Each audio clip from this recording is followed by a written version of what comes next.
Hi everyone, this is Ved. In this lecture, we will see various set operations in Python. Let's discuss one by one. Initially, we will see about union operation. We can write with the symbol like this as well. I have a set 1 having values as 1, 2, and 3. Having another set 2 having elements 3, 4, 5. Now let's create union set.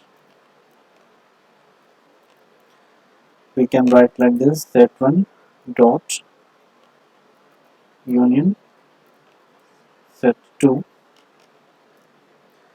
and this will give me union underscore set equals to 1, 2, 3, 4, 5. I can write the same thing as well, like I can write union set, let's say this 1 equal to set 1,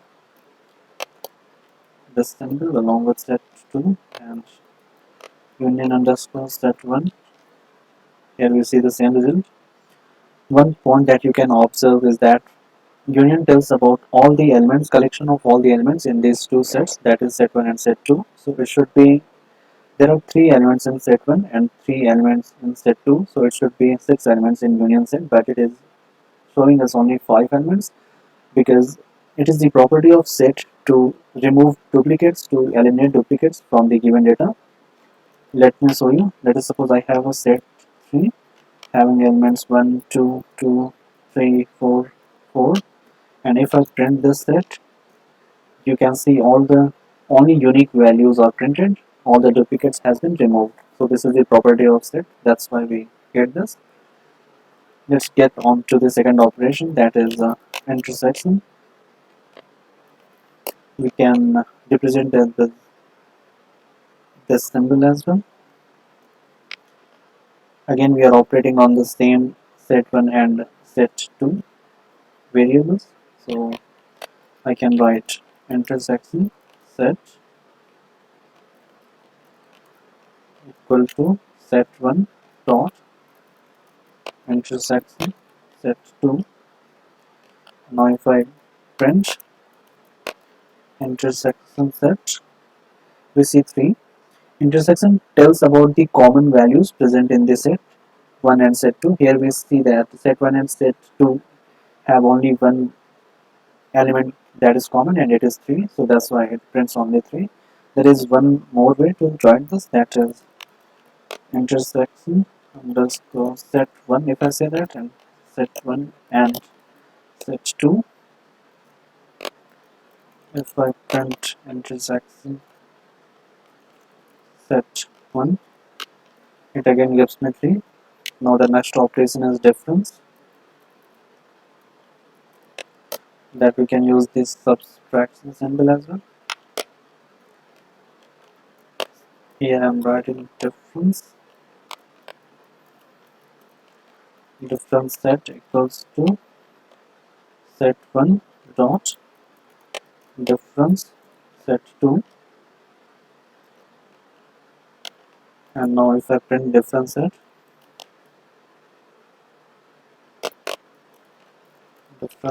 and here you see 1 and 2. Here our input data, that is two sets, set 1 and set 2. Let me write this here. We applied this difference operation on these two sets, set 1 and set 2. Set 1 dot difference set 2 tells about all the elements of set 1 that are not present in set 2. So here we see that only 3 is present in set 2, and set 1 is having all those 1 and 2 that is not in there in set 2. That's why the output is only those elements that are not in set 2, that are not, you can say, kind of common, or that is not in set 2, only in set 1. The same code we can write as well in another way. Difference set equal to set 1 minus set 2. Let me call this set 1. Now if I again go with difference set 1, it is again 1 and 2. Now let's go for symmetric difference. symmetric difference. It is shown with the symbol. Symmetric difference generally eliminates all the elements that are common in two sets. Here we go.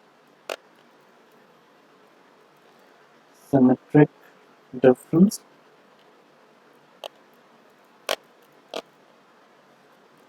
set equal to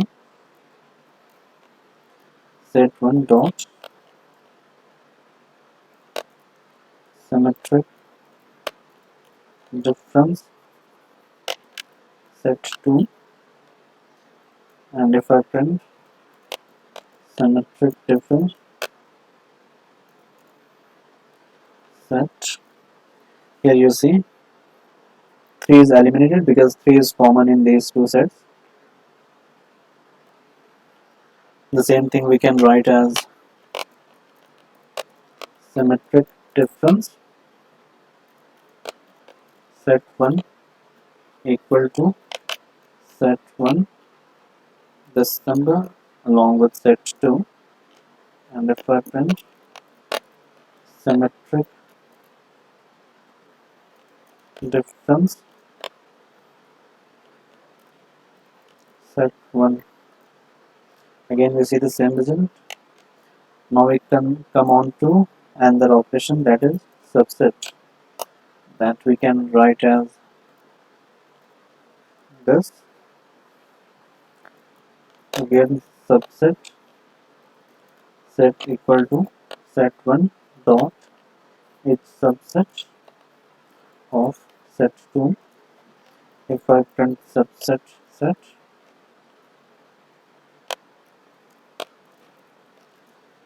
here you see it gives us a boolean output, either it is subset or not. Subset means if, let me give you another example for this so that you can get it easily. Let us suppose a is equals to 1 2 and b equal to 1 2 3. If I do the same operation that we did above, a dot its subset of b, then it says true. Subset means all the elements of A set are present in B set, then we can say that A is the subset of B. Here there is one more point, that length of A can be equal to or less than length of B. I can write this in another way: A less than or equal to B, we will get the same output. Here you see true. Here we see length of A is 2 and length of B is 3.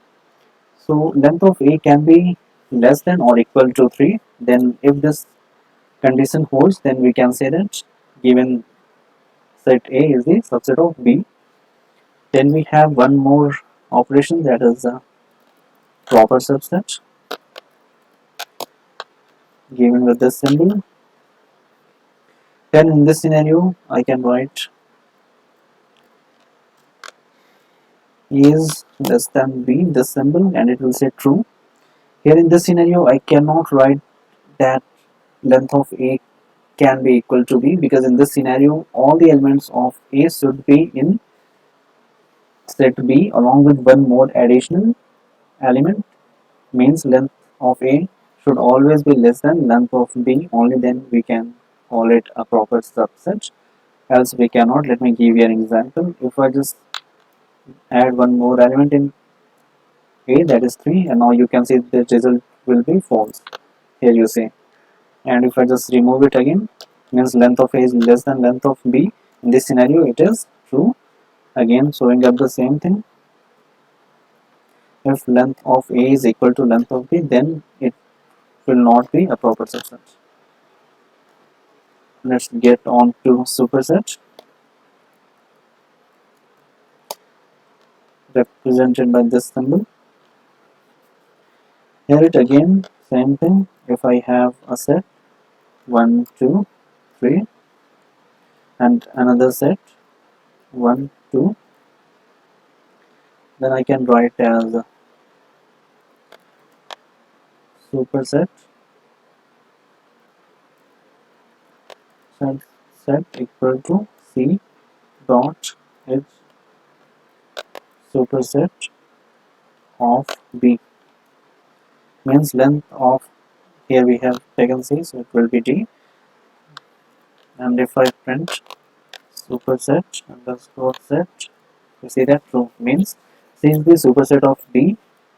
Here in this scenario, length of C and length of D can be equal, means C set should have all the elements of D in it, and these two sets can be of equal length, or C can be, the length of C can be greater than length of D. Let me show you in another way. If I just write C is greater than or equal to D, it will again print true.